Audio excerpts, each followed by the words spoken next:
I had no clue. Obviously, it doesn't say on the box. Take for only 2 weeks tops. Right. It's a little over 8 years. I was having debilitating anxiety, a bit of depression, and I was sober. I hadn't drank in some years. Prior to getting on these benzos. I'm Flindt Andersen, founder of Pain, Parents and Addicts in Need. I've been in recovery since 2001, and there isn't much I don't know about recovery. And my mission is to constantly tell the truth about addiction, to make the realities of addiction, recovery, and drug culture known, and to drive awareness and advocate change that ultimately saves lives. And I'm Jason LaChance, a certified recovery coach with a passion for speaking with others and sharing their knowledge to help others seek recovery and maintain long-term sobriety. And this is the Don't Hide the Scars podcast, presented by Pain, Parents and Addicts in Need. Welcoming to the Don't Hide the Scars podcast, Ryan Phillips. You may have seen him in the National Geographic, Locked Up Abroad, but an example of what can happen in recovery, turning your life around. At one point, not even allowed in the United States anymore, but through your humanitarian work, I'm just so proud of you that got reversed and revoked, and you're doing beautiful stuff. And I just love and admire you, Ryan, for, like I said before we hit record, your middle name now to me is going to be Endurance, because you just keep getting shit thrown at you, man, and moving forward. And I'm in awe of you. I really am. Oh, God. Yeah. By the grace of God. Thank you very much, Jason. I really appreciate you. And Flindt, got a few scars that we can talk about or whatever, but I don't know how to stay down. The dark side tries to throw the kid down. I got to keep on getting up and be a shining light and example, just like you guys. Yes, sir. You bet. That's what we got to do, because, buddy, we all get thrown down on occasion. All right. We all have that dark side that people come in and want to destroy us for whatever reasons. And the fact of the matter remains is that, you know what? I sleep good at night. You sleep good at night. And we know we're doing the right thing, and we're just going to keep doing it, brother. That's what we're going to keep doing.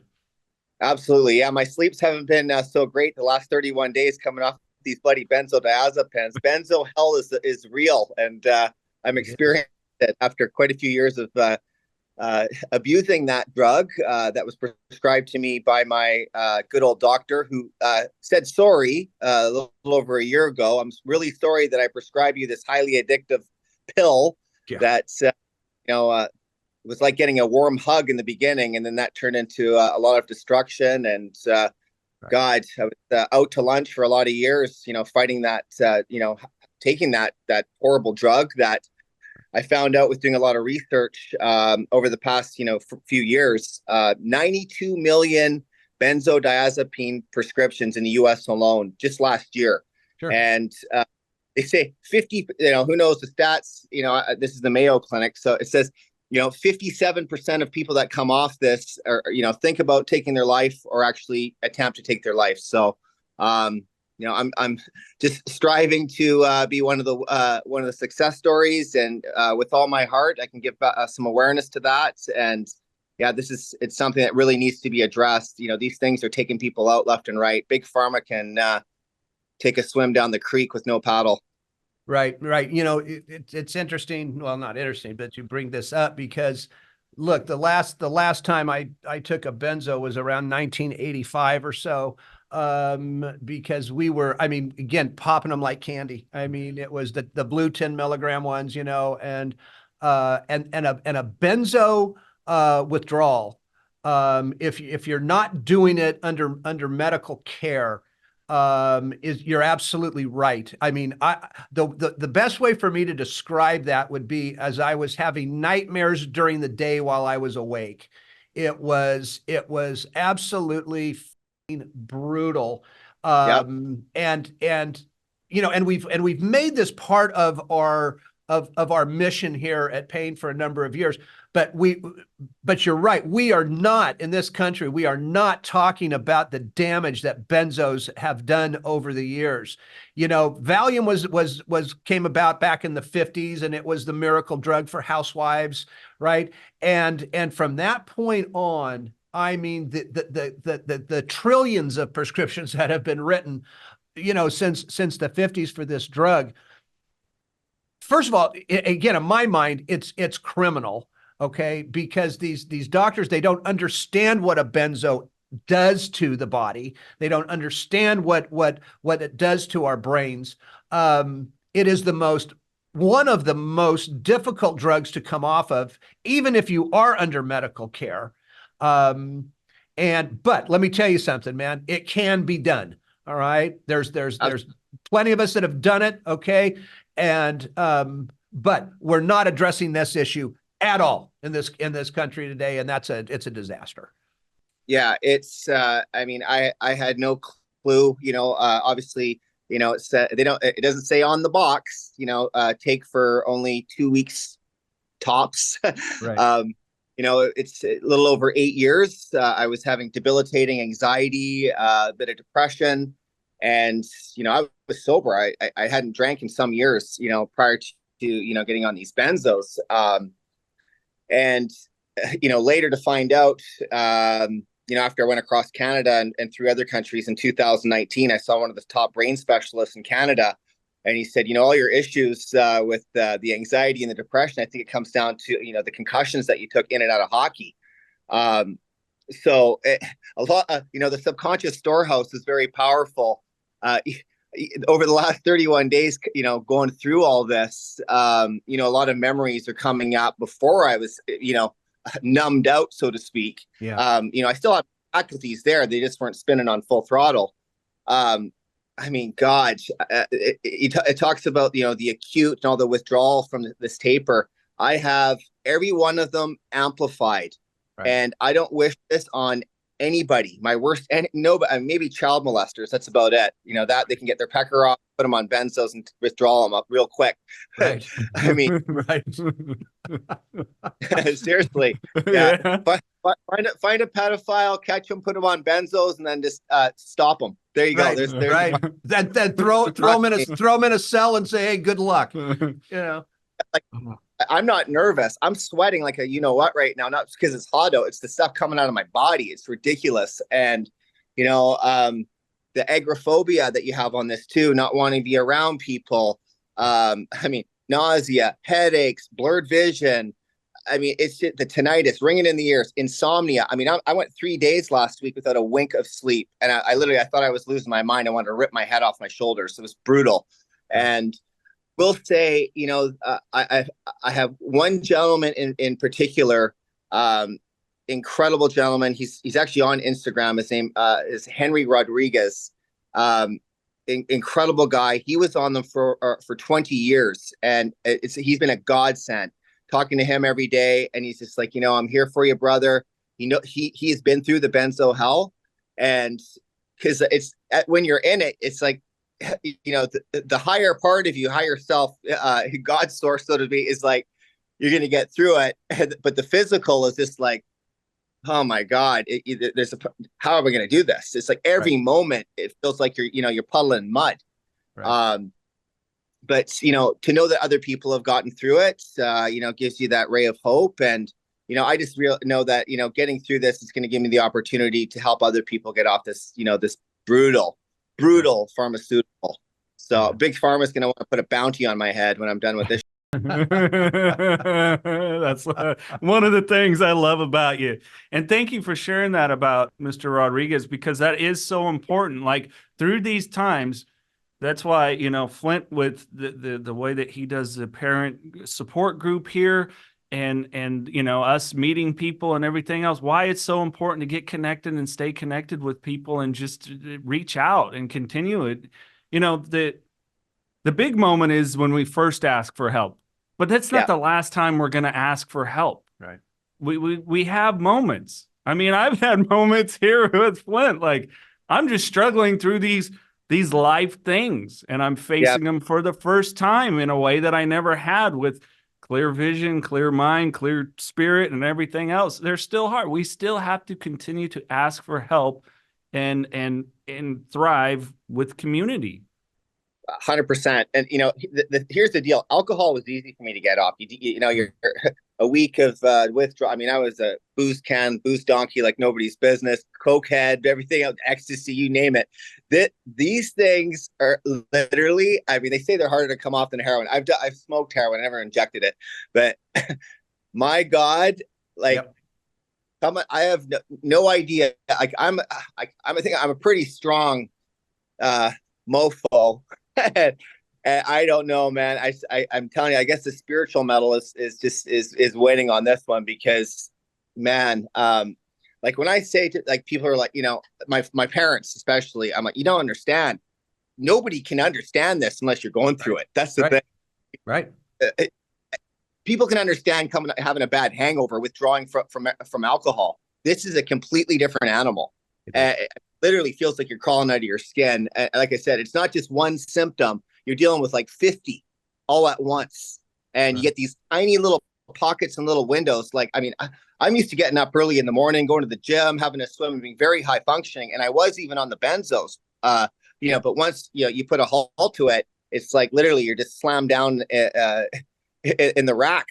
It's like sweat profusely. I mean, I got to wash my sheets twice a day, for crying out loud. It's like wringing it out with what? Brutal. Right. But so you're on a taper? Is that what it is? Well, I've been tapering for the past couple years. I was doing my best to taper off through a lot of stressful stuff. You know, and I realized too, a lot of my anxiety before I took these things was unresolved trauma from, you know, sexual abuse in my younger years, hockey stuff, and, you know, crazy stuff in the underworld that I saw and went through, and prison, you name it, blah, blah, blah. It was just unresolved trauma. And now all this stuff's kind of coming to the surface. For the past year, I wasn't taking more than 1 milligram of a clonazepam, and I slowly got down to 0.5. And then, you know, a couple months ago, it was down to 0.25 of clonazepam. And then 31 days ago, I was at a buddy of mine's place, and he was just like, time to shut her down, put a halt to it. 15 days ago, because I went 2 weeks, and with the pill bottle with like 10 0.5s or whatever in the bottle. And I was like, I'm going to see if I can go a year, and I'm going to have that bottle still. And he's like, no, just toss her out. And I was like, yeah, I got to do it. And there's a few buddies actually were there, and I was sweating and no sleep. And Chuck put him into we actually filmed it on his phone. We put it in, I dumped him into the can and flushed her. So yeah, man, it's, yeah, I got down to the 0.25, and then I'm at where I'm at today, and all I can say is, holy shit. If you or a loved one is struggling with addiction, please call PAIN, Parents and Addicts in Need, at 559-579-1551, or visit us online at painnonprofit.org. Follow us on social media on Facebook, Twitter, Instagram, and TikTok at Pain Nonprofit. And please subscribe to the Don't Hide the Scars podcast and share with others wherever you get podcasts and on YouTube. And if you would like to donate to PAIN, Parents and Addicts in Need, please click the link in the description to make your tax-deductible donation today and help us save more lives gripped by addiction. That's what people don't understand about the benzo. Look, I know people that are not drug addicts. They're not substance users, abusers of any kind whatsoever. But I know people that are now in their 70s, you know, that have been taking a benzo basically their entire adult life. And you know, and taking a 5 milligram Valium and cutting it in force, you know, and taking just that little quarter of a 5 milligram one, which, I mean, it's like, really? I mean, right? But because they have been taking it for so long, for 20, 30, 40 years, all right, it's still going to be impossible for them to stop. It's going to be impossible for them to stop. And now, so what do you do with the 70-year-old plus? You know, in my opinion, you might as well keep taking them, you know, because because it's not affecting your life. You're not an addict. You're none of those things. But the minute somebody stops taking that quarter for that night, they're going to feel it, man. And they're going to feel it for a long time. That drug's the scariest, one of the scariest drugs out there. And you can die from benzo withdrawals. You have to be really careful. 100%. And I can see why people take their lives on these things. I mean, it has taken my mind literally has gone to places that I never thought it could even wander to. I'm a defected human. What would I look like hanging in the closet? Like just crazy. Other things are wrong with me. Like just like the intrusive negative thoughts that have come in are just like, you're not worth it. You're shit. Like it's ridiculous, man. Like I said, I don't wish this on anybody. You know, it affects the GABA receptors. You know, your brain's not firing and wiring together the right way. I mean, literally, I'm doing my best. A lot of prayer. You know, I've been basically just put down to my knees on this one. I'm laying it all down to God, and you know, just praying to, you know, obviously I'm making it through it. I feel like I'm dead, but I'm here. Like the depersonalization is real. I feel so depersonalized, so disassociated. You know, thinking about my heart coming out my mouth, all kinds of weird crap. I mean, it's just, yeah, it's like, I don't know, man. I'm driving around the block like Herbie and the Hancock. Hey, but Ryan, it will pass, man. Okay. It will pass. Yeah. You just got to hang in there, because it will. You know, it's different for everybody. The time frame is different. Nobody knows exactly when that is, but I'm here to tell you it will pass. Well, I really appreciate that. That means a lot, especially because you've taken the Valium before. That's, Valium is just it's an offshoot of a benzo, right? Yep. Xanax, Klonopin, clonazepam, Ativan, right? All of it. Yep. One of the same, dirty family. So, right. But I will say, like you said, if you're, an older, little older, if you're in your 70s or 60s, 70s, 80s, whatever, and to come off them, you might as well stay on them. I mean, to go through this, literally, I don't know if it's worth it. I mean, for me, I don't know, man. I could easily just be taking the 2.25 or whatever. But something deep inside me is just like, I want to be completely clean. I haven't had a sip of booze in 8 years, July 8th, which is good for you. I mean, wasn't really a whole lot to celebrate, because I don't really feel too great about myself right now. That's just the truth. My self-esteem is at about a -1 out of 10. Yeah, it's like, I think that's the hardest part about coming off these things is, being around people. And then I realized how many, just like messed up decisions I've made on trauma responses and like being on these things. I don't want to blame them, but it's blame the pill, but literally it wasn't me. Like saying yes when I meant no so many times, lending out large sums of money, just like really quick impulsive decisions to travel here, travel there, go do this, go do that. Like, there's a reason why, if you really look up a lot of the situations what happen with people coming off these things and being on them, losing jobs, losing relationships, financial situations, jails, institutions, it's all there. Like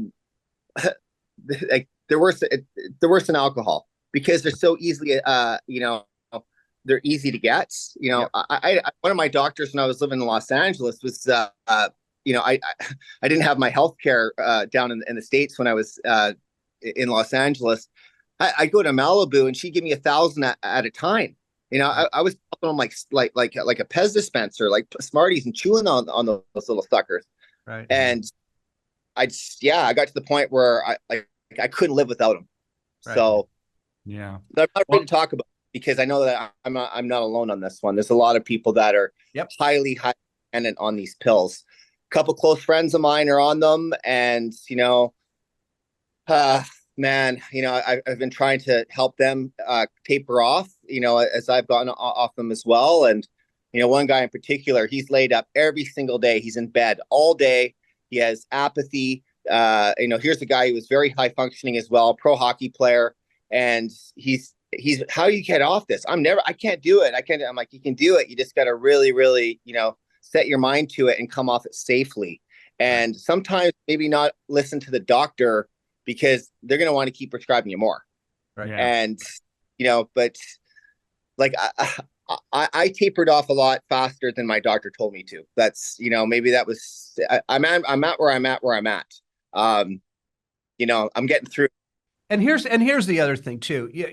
Look, I've been through enough withdrawal symptoms over benzos and opiates in my lifetime to know this. And I can only speak for me when it comes to this, but it was always easier for me to come off of whatever it was while I was in a treatment facility. Right. If I had to do it at home, I was back down the road in 3 or 4 days. Okay. Just because I just couldn't do it. So for me, there was that comfort of being in that treatment facility. But look, you said something a few minutes ago that's really important here. Don't let your mind run amok here. All right. Thinking that you're a piece of shit and you're this and you can't do that and blah, blah, blah. That's all horse shit. Okay. That's just your brain right now, just kind of misfiring, right? You try not to go down that road, because the last thing you are is a piece of shit.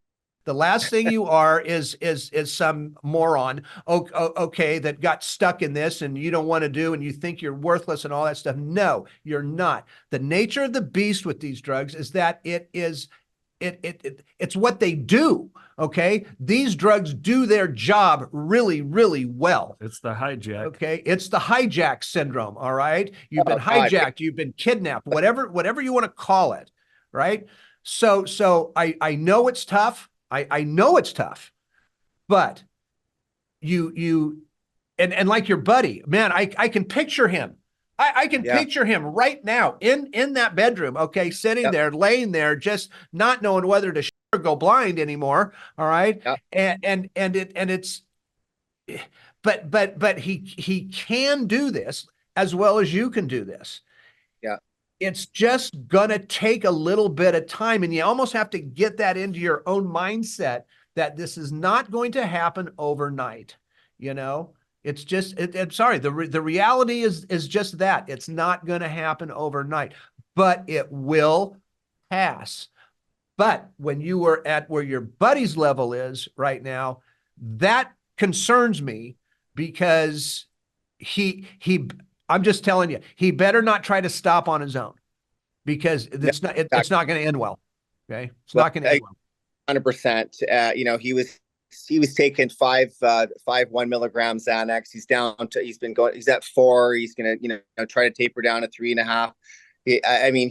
He's a stubborn guy. He doesn't, I feel so bad for him, because I know where he's at. I'm not out the window yet. Right. And, it's one of those things, that I've really felt too. It's like you take no pleasure in anything. Nothing feels good. Right. Things that used to feel good nothing feels good. Right. It's like straight up, it's a miracle. I'm actually talking to you guys right now. It's making me feel good talking to you guys, because it's like I'm pushing myself to do something that I didn't think I could, or whatever. Right.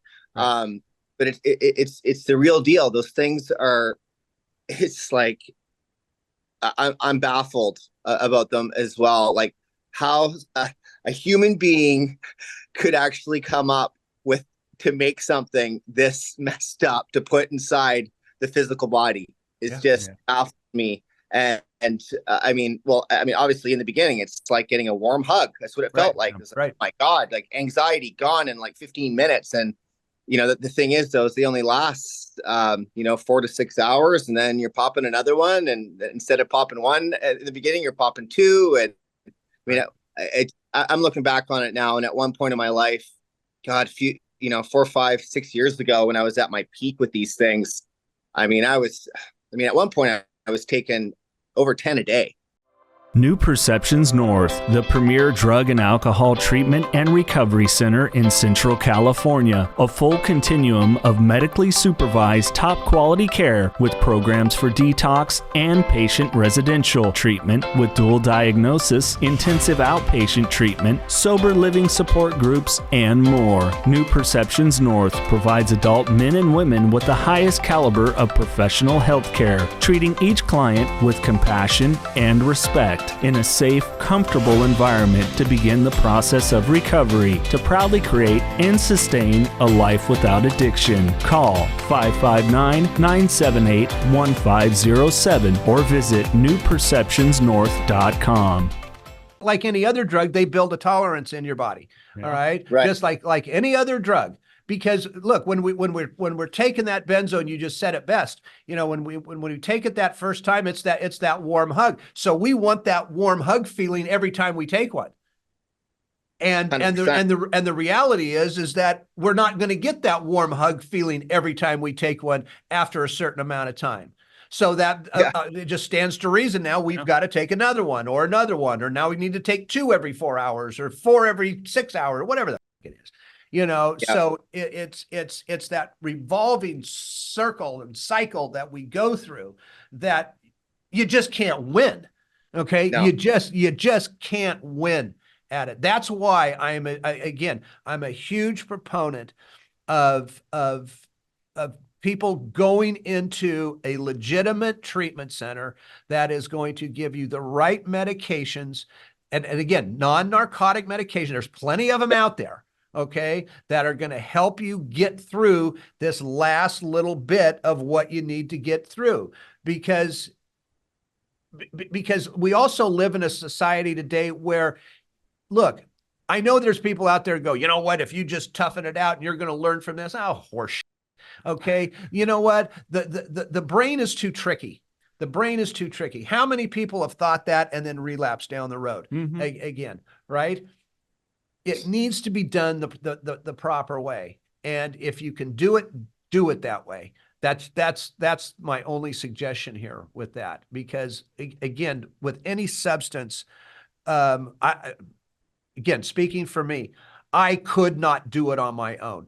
And I considered myself a pretty tough guy in my day, but I couldn't do it.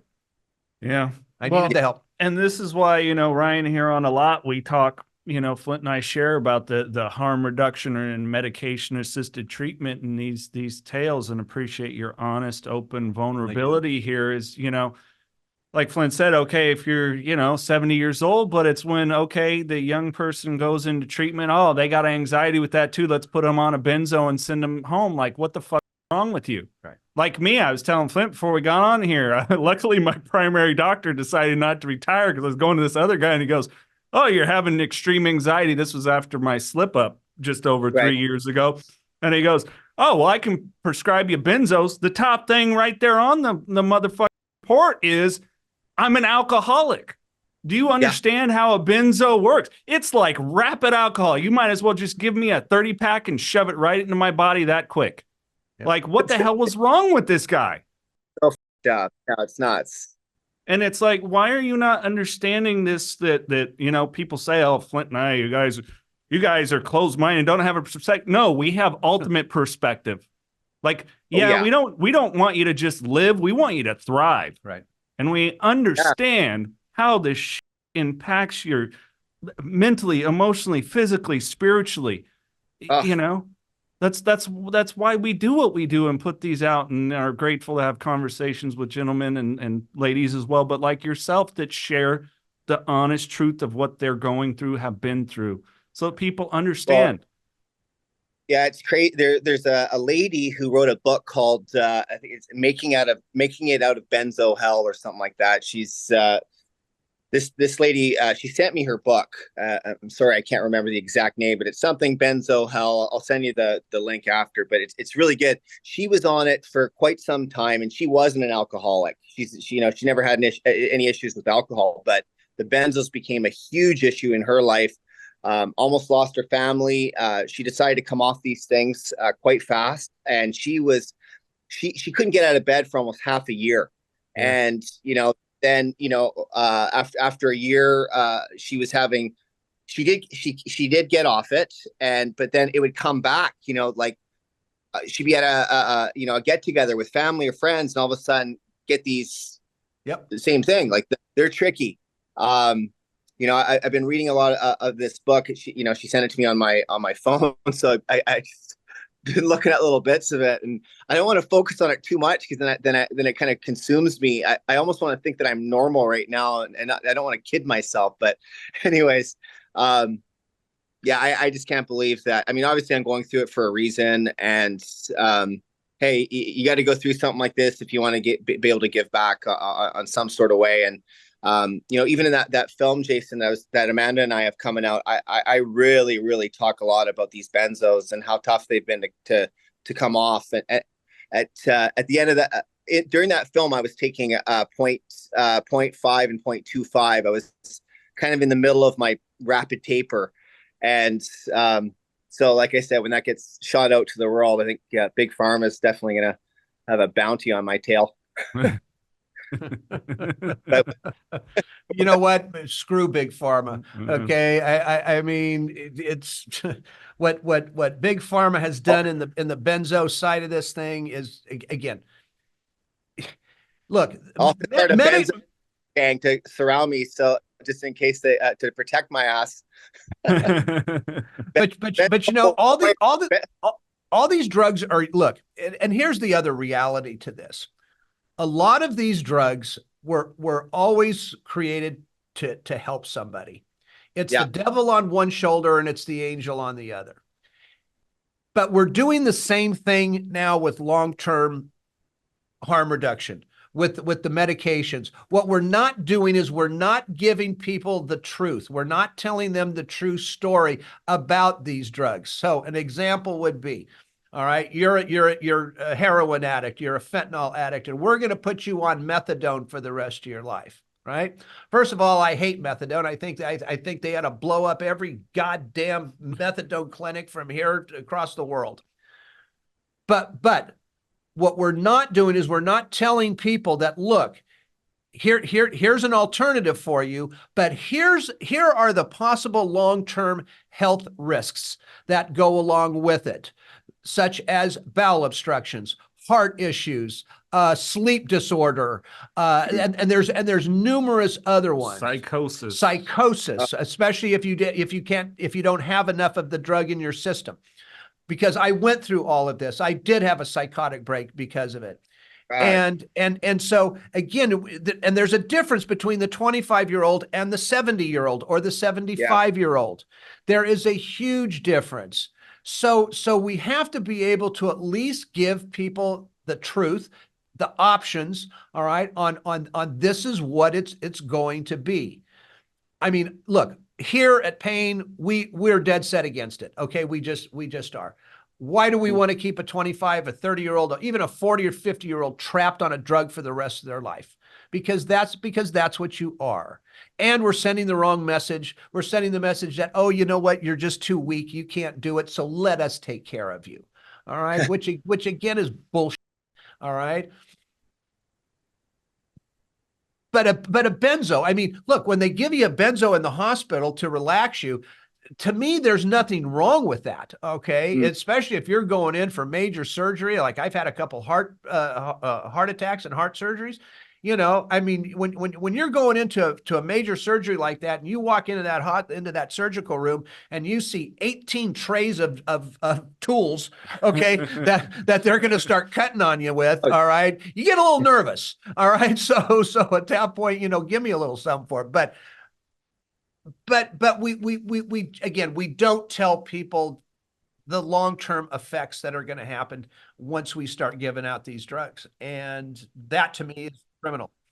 You know, like my psychiatrist in Canada, I mean, he didn't want me coming off them. You know, I had 10 refills always, you know, on 150, 200, whatever, how many pills he prescribed me. I mean, he did not want me coming off them. And then when I slowly did start coming off them, and I was telling him all the, you know, the issues that I was going through, he dropped me. he dropped me, but he also said that he was sorry that he prescribed these bloody things in the first place. But I will say there's a time and a place for a benzodiazepam. For an addict like myself who's had issues with alcohol and other narcotics, I don't think they were ever right for me. I was addicted from the first time I took one because it was like boom, instant. I felt in myself weird. I was okay. It was the answer to all my issues at the time. And but like I said, and this is a warning to anyone out there. I mean, we're all built a little different, but we're the same. And for me, it was a landslide of issues financially, personal relationships, especially my intimate relationship with my fiance at the time. It destroyed that relationship.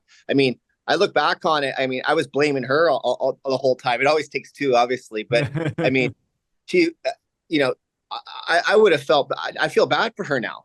She was watching me take too many pills. I need a pill. Give me a pill. And I had her holding on to them half the time. And she's like, you're abusing these things. These things are, taking control of you. No, I'm fine. I'm fine. Whatever. No, I wasn't fine.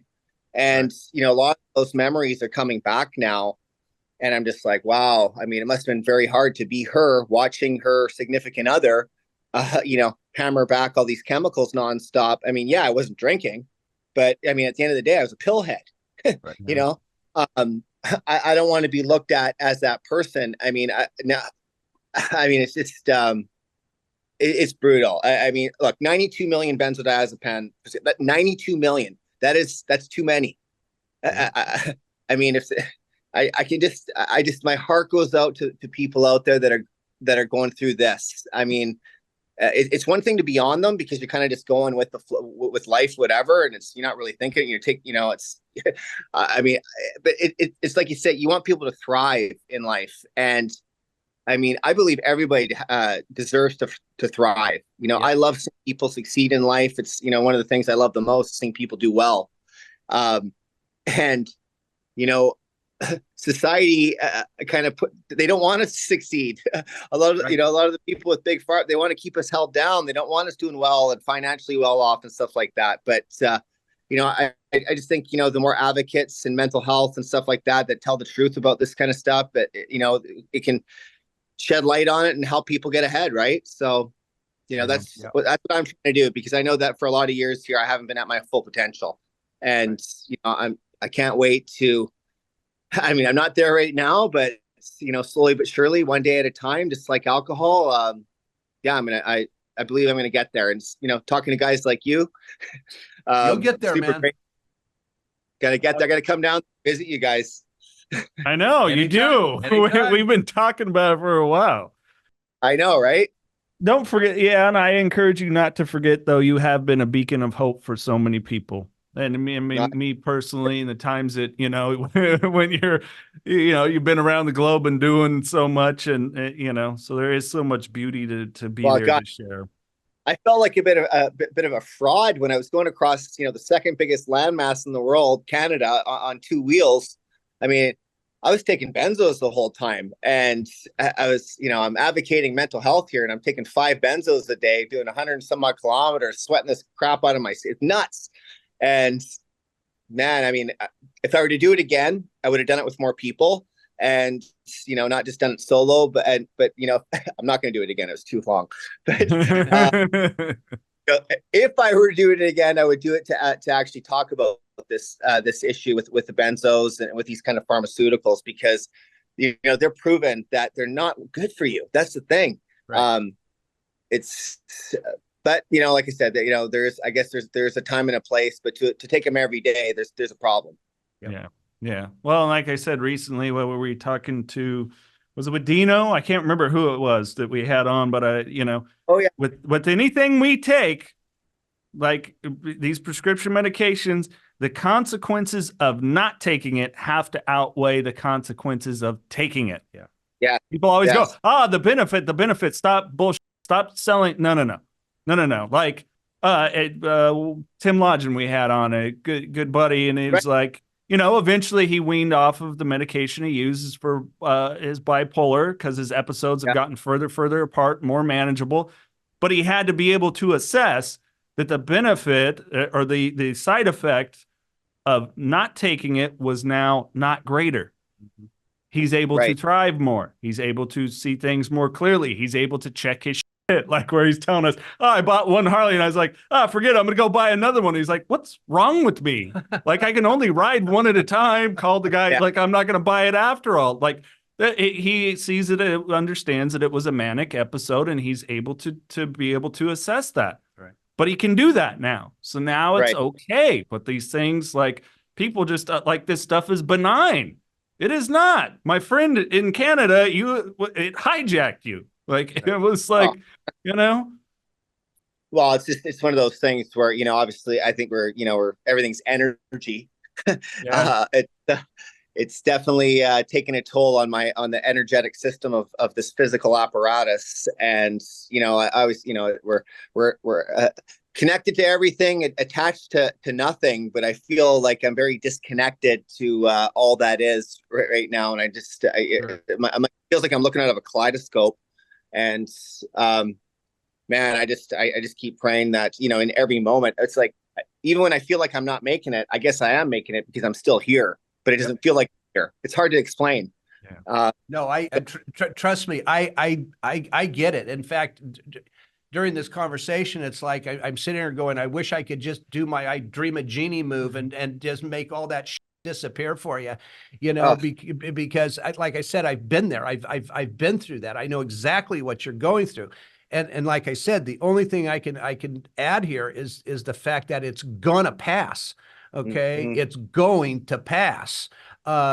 Where we all have to be careful though, is later on. All right. After it passes, that's where the recovery piece comes in. All right. Because let me tell you something, my friend, if you drop another one, it's going to start the whole process all over again. Oh yeah, absolutely.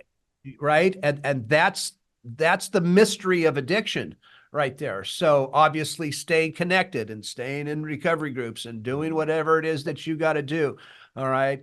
Because not that I'm anybody special, because I'm not, but after I went through that with the benzo routine, I literally sat there and said, I will never, ever go down this road again, ever. Right. Because it was that damn miserable. It was that hard. That's Did the you only feel way I like can put it. tough time being present, like in the present moment? It was almost like you were just knocked out of the present moment. Oh yeah. Oh yeah. That's a normal feeling what you're going through right now. Disassociation. It's all very normal. Okay. And it's just don't again, try to do some breathing exercises, try to do some stuff that's just gonna, stay away from caffeine. If that was caffeine you just put in your throat. Okay. Slept last night. The insomnia is no joke. It's like I'm no joke. tired, but I can't sleep. You're just fidgeting and toss and turn. It's what do they call it? Asphyxia, or we're not asphyxia. Akathisia. Asphyxia. No. Like, God, this guy's all these symptoms. What's up with this guy? Jesus Christ. Yeah. I've been trying to get myself to a meeting, but it's just like I can't even be around people. It's so nuts. It's like, why can't I just be around people and just feel like a little bit normal, whatever that is? But I think that's in goodness, we've known each other 2-3 years now. Is that you're a guy that you genuinely love people and like the energy is important to you. And I think that is such a scary period. I recently had this conversation with someone like, can you help me with an online meeting? I just can't seem to go in person. And I was like, sure. And they expected me to slam them. It's like, no, look, I get it. Because if you go in and you're a sensitive person, I'm a sensitive guy. Like if someone is like the attitude, not the like 2-3 days sober where they're just like struggling, but I mean like the attitude is bad. Like I want to be as far away from them as possible in a meeting. Right. Like I do not like, no, don't bring that near me. Don't bring me your dark cloud, so I know how that can be. It's a struggle. It's tough. Oh God, phone feels like it's 5 million pounds. And I don't want to like be around people because I don't want to rub off on those people, because usually I'm a very positive person. That's the thing. Even when I was taking these, it wasn't like I was some negative Nancy. Right. And it's, I think I'm going to try to get myself to, some sort of meeting tonight. It's sometimes you gotta force yourself to do what you don't want to do. It's yeah, it's just, it is what it is. But that's important to say in the big part, because our ways don't always lend to us. Sometimes we got to listen to that other person, right? Right. God, Exactly. yeah, it's oh man. But I just want to hopefully we'll be laughing at this one someday soon. Absolutely. Thing is, I had a check come in yesterday, just to drive down to the bank and deposit this check, which is usually kind of a fulfilling thing to do, was like the hardest thing to do in the world. It's like, Sure. but like, what the hell, man? I know. It's nuts. And I don't know. I just know I'm not the only one who's going through it. And, I sympathize with everyone that is. And I mean, if I can help just one person through my experience, get through this. But right now, for the first time in my life, I got to prioritize myself. That's for sure. Yep. And not easy. I guess God wants me to deal with myself right now, which is not the worst thing in the world. It feels like dealing with, face yourself, the eye, get rid of the eye and figure out what's inside. Jesus. Right. Do you guys, with the document you're doing with Amanda Kazi Cryer, do you guys have a release date for that?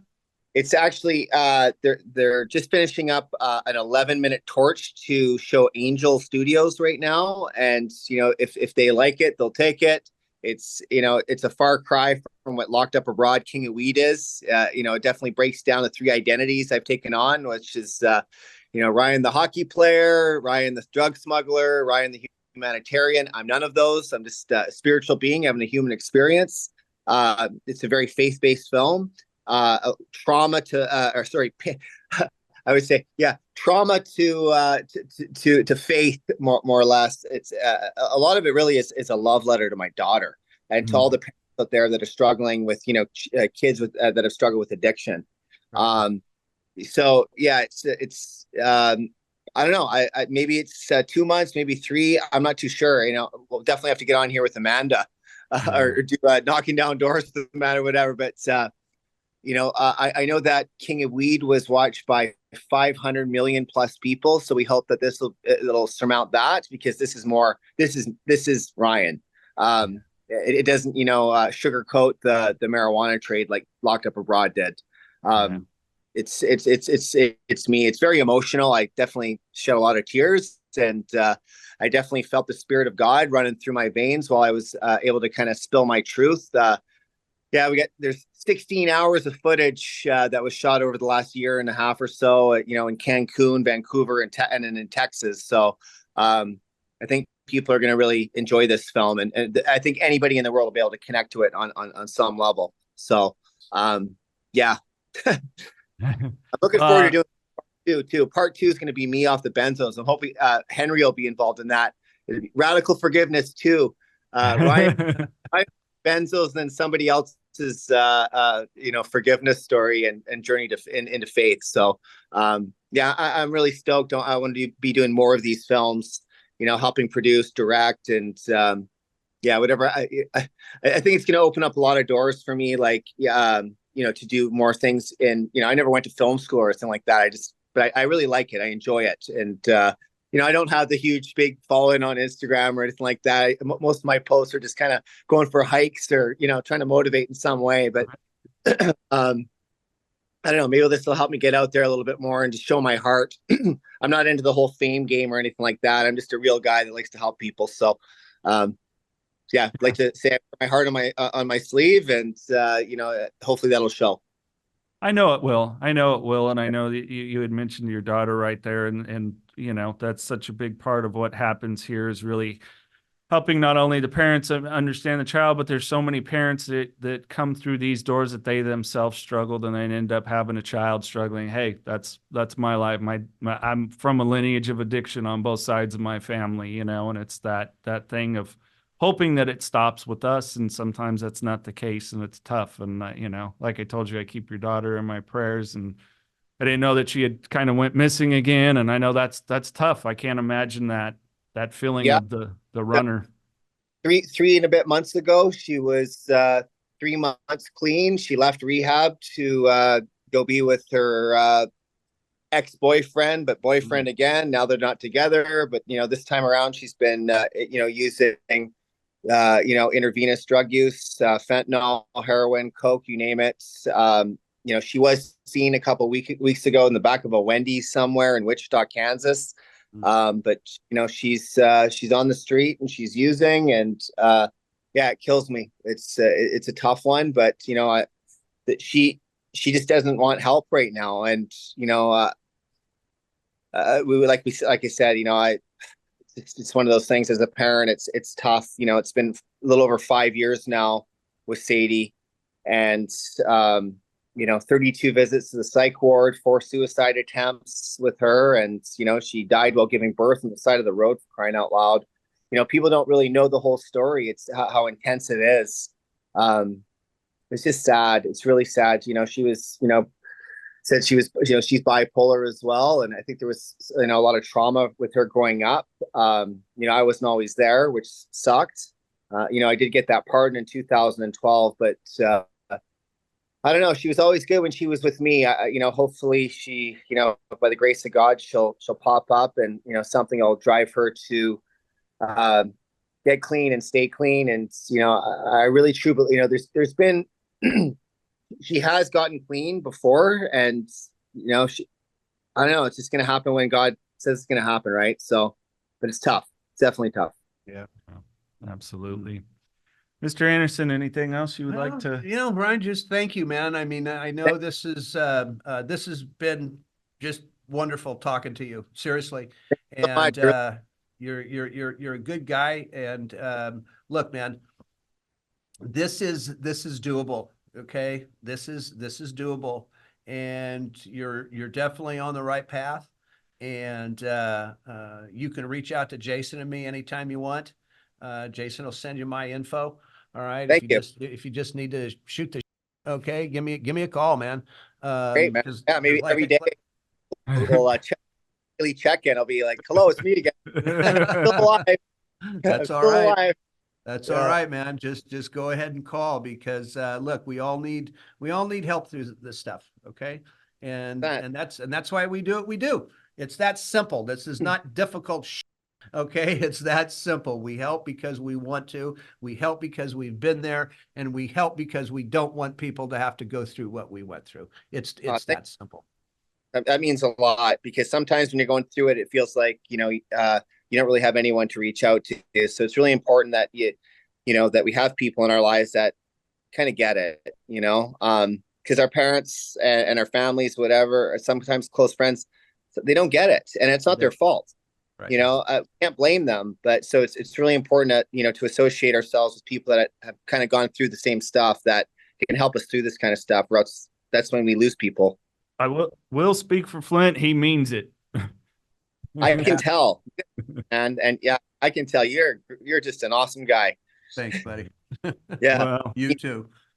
Yeah. I pick up on people's energy pretty good. Usually. Welcome to. I become more discerning the more I get clean time. Way to go, buddy. I love you, brother. Love you too, guys. If you or a loved one is struggling with addiction, please call PAIN, Parents and Addicts in Need, at 559-579-1551, or visit us online at painnonprofit.org. Follow us on social media on Facebook, Twitter, Instagram, and TikTok at Pain Nonprofit. And please subscribe to the Don't Hide the Scars podcast and share with others wherever you get podcasts and on YouTube. And if you would like to donate to PAIN, Parents and Addicts in Need, please click the link in the description to make your tax-deductible donation today and help us save more lives gripped by addiction.